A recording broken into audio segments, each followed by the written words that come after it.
Hi friends, आज हम लोग मनोविज्ञान से यूपीटेट में पूछे जाने वाले कुछ महत्वपूर्ण प्रश्नों को हल करेंगे। ये ऐसे प्रश्न हैं जो परीक्षा में अक्सर पूछे जाते हैं और इस प्रश्नावली के अंतर्गत आज हम सीखना के कुछ क्वेश्चन, मूल प्रवृत्ति के कुछ क्वेश्चन, प्रेरणा के कुछ क्वेश्चन को सॉल्व करेंगे। तो आइए देखते हैं पहला क्वेश्चन। पहला क्वेश्चन क्या है कि पूछा जा रहा है तो उद्दीपक अनुक्रिया का सिद्धांत किसने दिया था, यानी उद्दीपक अनुक्रिया का सिद्धांत किसने दिया था। पहला ऑप्शन दिया है पावलोव, दूसरा ऑप्शन है थार्डलाइट, तीसरा ऑप्शन है कॉलर और लास्ट ऑप्शन है स्किनर। तो पावलोव ने जो दिया था वो शास्त्रीय अनुबंधन सिद्धांत दिया था, शास्त्रीय अनुबंधन सिद्धांत दिया था।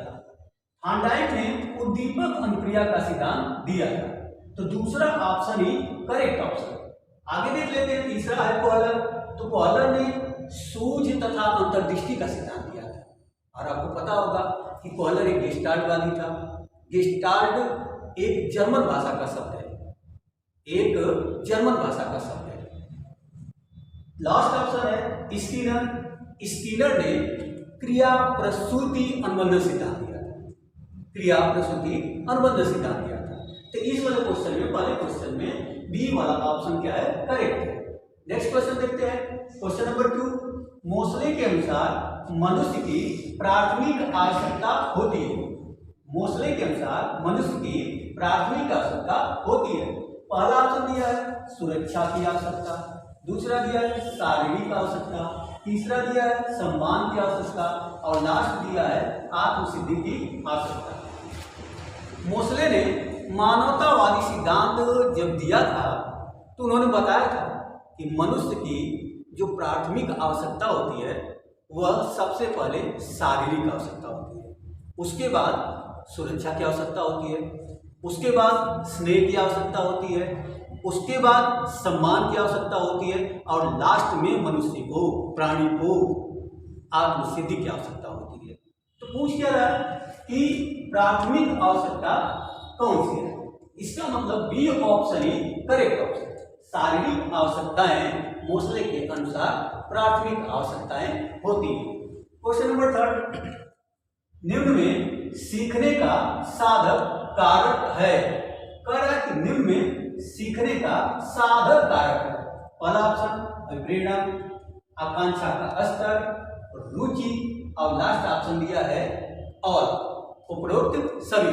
जैसा कि ट्रिक में भी हमने आपको बताया था कि अगर कोई ऐसा क्वेश्चन है जिसके डी ऑप्शन में लिखा है कि वो चारों विकल्प क्या हैं, सही है, मतलब जो उपरोक्त सभी विकल्प हैं वो सही है, तो इसका मतलब वो आंसर क्या होता है, सही होता है। और इसकी विश्वसनीयता जो होती है वो 92-95% होती है। आइए देखते हैं, इसका लास्ट ऑप्शन दिया है और यानी सभी। ये वाला आंसर इसका क्या होगा, सही होगा। कह रहा है कि निम्नलिखित में पावलोव द्वारा दिया गया सीखने का सिद्धांत है। कह रहा है कि निम्नलिखित में पावलोव द्वारा दिया गया सीखने का सिद्धांत है। पहला कह रहा है कि उद्दीपक अनुक्रिया का सिद्धांत। उद्दीपक अनुक्रिया का सिद्धांत तो थार्डलाइट ने दिया था। सूझ तथा अंतर्दृष्टि का सिद्धांत ये तो कॉलर ने दिया था। शास्त्रीय अनुबंधन सिद्धांत यह पावलोव ने दिया था। ये किसने दिया था, पावलोव ने दिया था। और आपको पता होगा कि पावलोव ने अपना प्रसिद्ध प्रयोग कुत्ते पर किया था और पावलोव रूस के थे। कहाँ के थे, रूस के निवासी थे। और लास्ट ऑप्शन दिया है क्रिया प्रसूति का सिद्धांत। तो क्रिया प्रसूति का सिद्धांत स्किनर ने दिया है और स्किनर कहाँ के थे, अमेरिका के थे। स्किनर ने जो प्रयोग किया था उसमें एक बॉक्स था जिसका नाम था स्किनर बॉक्स। नेक्स्ट क्वेश्चन देखते हैं, क्वेश्चन नंबर 5। कक्षा 10 में सीखे जाने वाले गणित के ज्ञान एवं कौशल का कक्षा 11 में सीखे जाने वाले गणित के ज्ञान एवं कौशल के सीखने में सहायक होना किस प्रकार का सीखने का हस्तांतरण है।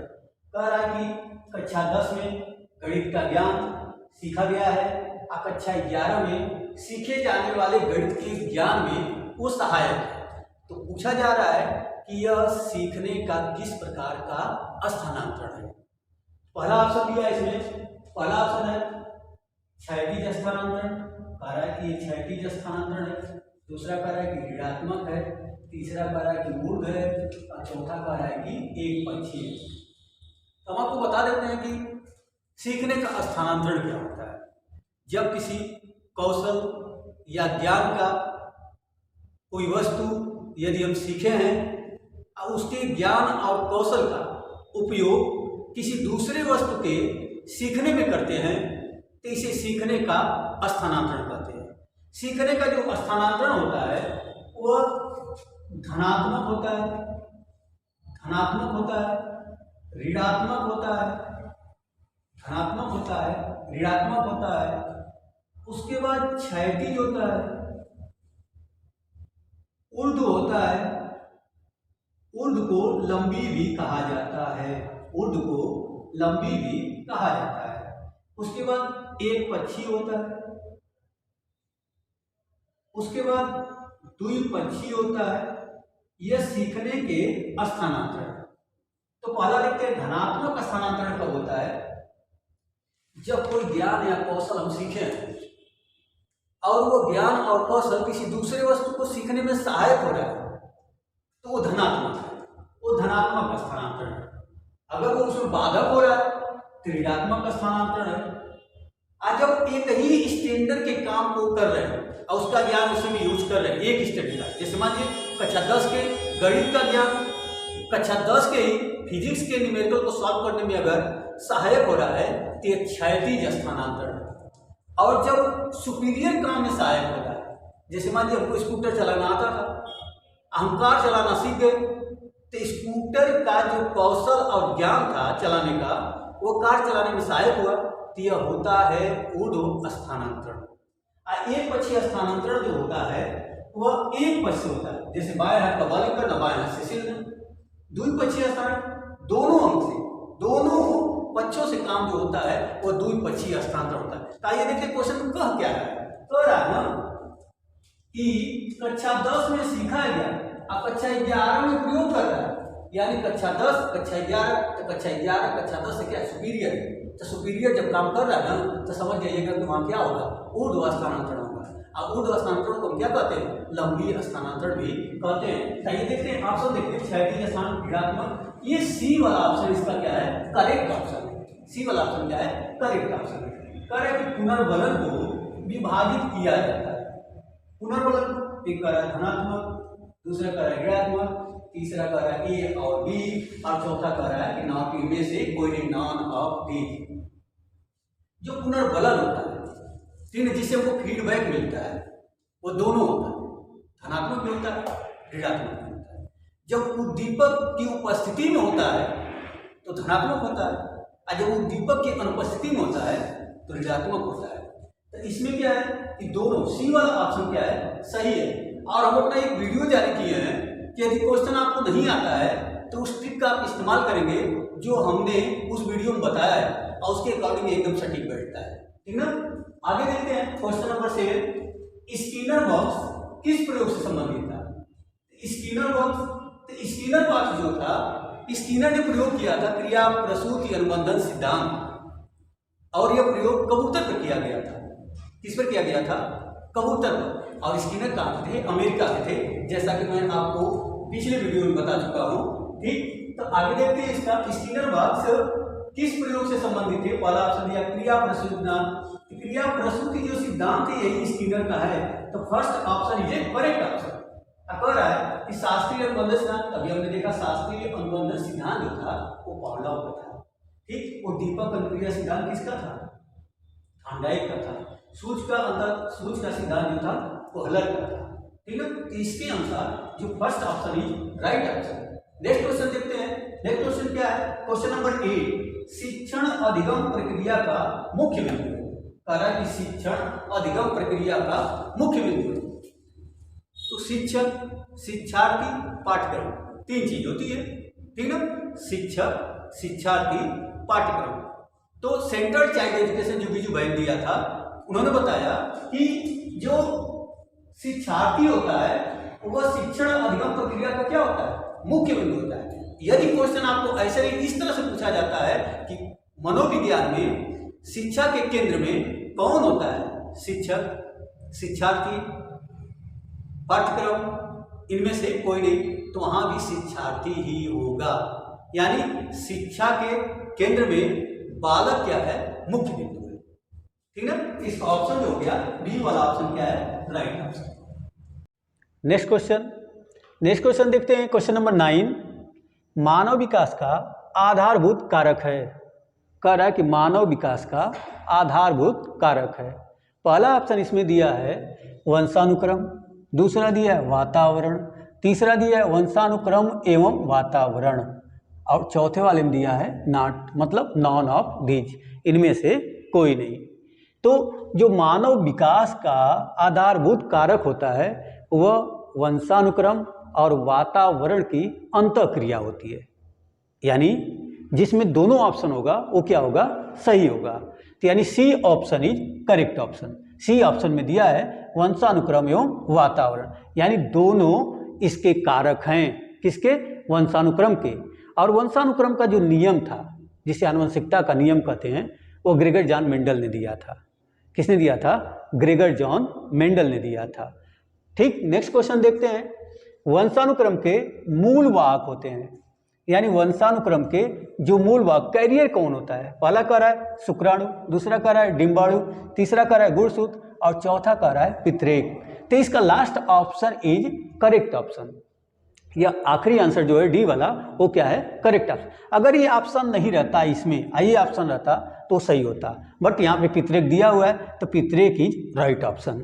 नेक्स्ट क्वेश्चन, विकास होता है गुणात्मक, मात्रात्मक, एक दिशी, कह रहा है इनमें से कोई नहीं। तो हम आपको बता दें, जो विकास की प्रक्रिया होती है बहुदिशीय होती है।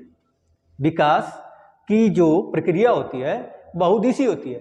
अब विकास हमेशा गुणात्मक होता है, मात्रात्मक तो अभिवृद्धि होती है।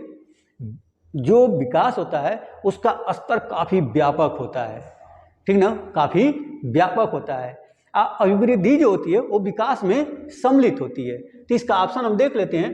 पहला कार्य गुणात्मक, यानी पहला ऑप्शन इज राइट ऑप्शन। मात्रात्मक तो अभिवृद्धि होती है, एक दिशी होता नहीं है, इनमें से कोई नहीं। नेक्स्ट क्वेश्चन है, अभिप्रेरणा के पक्ष हैं, यानी अभिप्रेरणा के कौन से पक्ष हैं। कह रहा है आवश्यकता, चालक, प्रोत्साहन। ठीक ना, हमारे बॉडी में जो आवश्यकता है वो किसी न किसी कमी की क्या है, द्योतक है, संकेत है किसी न किसी कमी की। बता दें कि अभिप्रेरणा या प्रेरणा के 3 पक्ष होते हैं, आवश्यकता, अंतर्नोद और प्रोत्साहन। अंतर्नोद को प्ररोदन भी कहा जाता है। ये 3 पक्ष होते हैं। तो देख लेते हैं, ऑप्शन देख लेते हैं। ऑप्शन दिया है ए दिया आवश्यकता, दूसरा दिया चालक, तीसरा दिया है प्रोत्साहन। चालक कहें, प्ररोदन कहें, अंतर्नोद कहें, बात क्या है, एक ही है। यानी तीनों इनके पक्ष होते हैं। तो डी वाला option is right option. D option जो है क्या, राइट ऑप्शन। नेक्स्ट कह रहा है कि अभिप्रेरणा होती है। पहला कह रहा है नकारात्मक, दूसरा कह रहा है सकारात्मक, और सी कह रहा है कि दोनों, इनमें से कह रहा है कि इनमें से कोई नहीं। तो नकारात्मक प्रेरणा और सकारात्मक प्रेरणा कैसे आप जानेंगे। जब कोई बालक किसी कार्य को अपनी इच्छा से करता है, बिना किसी दबाव के, बिना किसी डर के, बिना किसी भय के, अपनी इच्छा से करता है, तो वह सकारात्मक प्रेरणा है।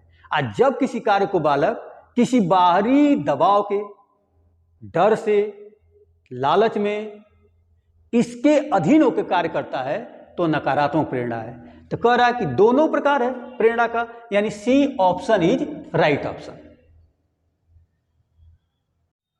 आइए मूल प्रवृत्ति से कुछ क्वेश्चन देखते हैं कि मूल प्रवृत्ति से यूपी टेट परीक्षा में किस तरह के क्वेश्चन पूछे जाते हैं। तो क्वेश्चन की तरफ चले इससे पहले हम आपको बता देते हैं कि मूल प्रवृत्ति क्या होती है। मूल प्रवृत्ति जो होती है प्राणी में क्रिया करने का बिना सीखा हुआ स्वरूप होता है, यानी ऐसी क्रियाएं जिन्हें हमें सीखना नहीं पड़ता है, जैसे हंसना, रोना, डरना, ये सब हमें सीखना नहीं पड़ता। मूल प्रवृत्ति का जो सिद्धांत था, अभिप्रेरणा के मूल प्रवृत्ति का सिद्धांत मैकडूगल ने दिया था। अब मूल प्रवृत्तियां 14 होती हैं, उन्होंने बताया था कि मूल प्रवृत्तियां कितनी होती हैं? 14 होती हैं। अब मूल प्रवृत्तियों के 3 पक्ष होते हैं, ज्ञानात्मक, संवेगात्मक, जिसे भावात्मक भी कहते हैं, ज्ञानात्मक, भावात्मक और क्रियात्मक। यानी हर मूल प्रवृत्ति से 3 पक्ष जुड़े रहते हैं।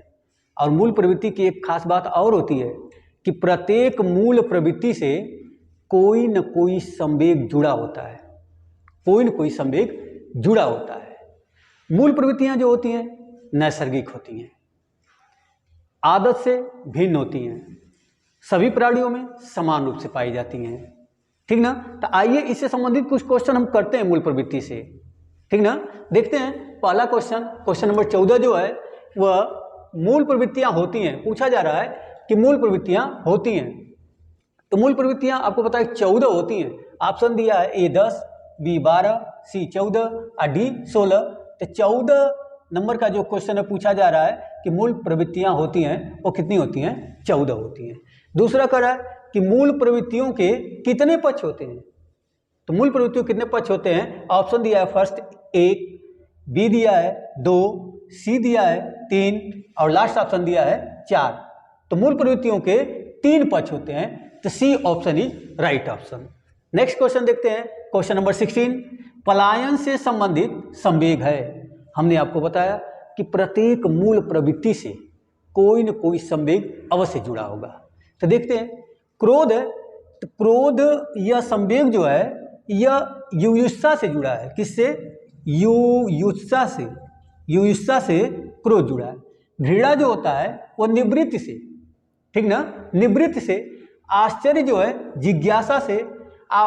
भय जो है किससे जुड़ा है? पलायन से। यही पूछा जा रहा है कि पलायन से संबंधित संवेग है, तो D option is right option. यानी पलायन से संबंधित संवेग कौन सा है? भय है। नेक्स्ट क्वेश्चन कह रहा है कि मूल प्रवृत्ति क्रिया करने का बिना सीखा हुआ स्वरूप है। यह परिभाषा किसकी है? यह कथन किसका है कि मूल प्रवृत्ति क्रिया करने का बिना सीखा हुआ स्वरूप है? पहला ऑप्शन दिया है थॉर्नडाइक, दूसरा ऑप्शन दिया है मैकडूगल, तीसरा ऑप्शन दिया वुडवर्थ और लास्ट ऑप्शन दिया है गेट्स। तो C option is correct option. यह किसने कहा था? वुडवर्थ ने कहा था। वुडवर्थ ने कहा था कि मूल प्रवृत्ति क्रिया करने का बिना सीखा हुआ स्वरूप है। नेक्स्ट क्वेश्चन, निम्न में नकारात्मक संवेग है। कह रहा है कि घृणा, उत्साह, प्रेम, आत्मसम्मान। ठीक ना? तो जो नकारात्मक संवेग है वो घृणा है, क्योंकि उत्साह, प्रेम, आत्मसम्मान ये सब क्या है? धनात्मक संवेग है। क्या है? धनात्मक संवेग है। तो इसका first option is a right option. Next question, मूल प्रवृत्तियों में परिवर्तन की सर्वोत्तम विधि है। मूल प्रवृत्तियों में परिवर्तन की सर्वोत्तम विधि है। पहला कह रहा है दमन, दूसरा कह रहा है विलयन, तीसरा कह रहा है अवदमन और चौथा कह रहा है मार्गांतरीकरण। तो इसका जो ऑप्शन सही होगा वह सी होगा। अवदमन जो होता है मूल प्रवृत्तियों के मार्गांतरीकरण का मतलब बदलने का सबसे अच्छा तरीका होता है। ठीक ना? उम्मीद करते हैं फ्रेंड्स ये वीडियो आपको पसंद आएगी और आने वाले एग्जाम जो 28 नवंबर को होने वाला है यूपी टेट का, उसमें इससे काफ़ी आपको हेल्प मिलेगा। यदि ये वीडियो आपको पसंद आई हो तो प्लीज़ लाइक एंड सब्सक्राइब।